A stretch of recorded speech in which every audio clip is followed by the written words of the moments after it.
Today, Atlas and I will be walking home from school together with Harris.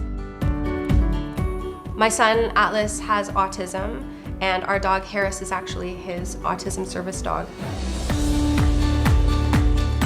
Atlas was diagnosed with autism about a week or two after his second birthday. Life before Harris was really difficult because of Atlas's anxieties in certain environments. When Atlas was upset, especially if we were in public or at home or anywhere, there'd be a lot of shouting. He would be really loud.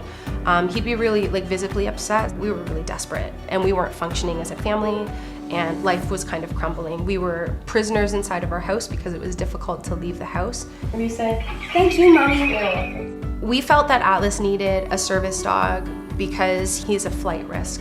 So he had bolting tendencies that were really strong. So one of our biggest challenges was safety. Whenever we have to go out, we need to gear up. Atlas always wears a belt out in public because he's going to be tethered to Harris. Atlas had a difficult time entering and exiting stores or making a transition from the car into the environment that we were about to enter. But the dog was able to motivate him to move forward. The dog reduced a lot of anxiety and it gave him something to focus on instead of focusing on bright lights and buzzing, humming sounds of refrigerators or lineups, which were really difficult to tolerate. Just standing there and waiting was a really difficult task.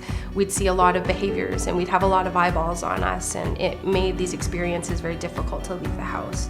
But we found over time, like having the dog with him, these behaviors have reduced. So we don't see these explosive episodes happening. They're so rare now, which I'm so thankful for. Harris came to us from an amazing organization. They're called National Service Dogs, and Atlas and Harris, they've been working together as a team for about 5 years. One of the rules that we've been sticklers to, and it served us really well, is that the only person who should really be engaging and petting and giving love to the dog is Atlas, because we want to build Atlas up to be alpha to Harris.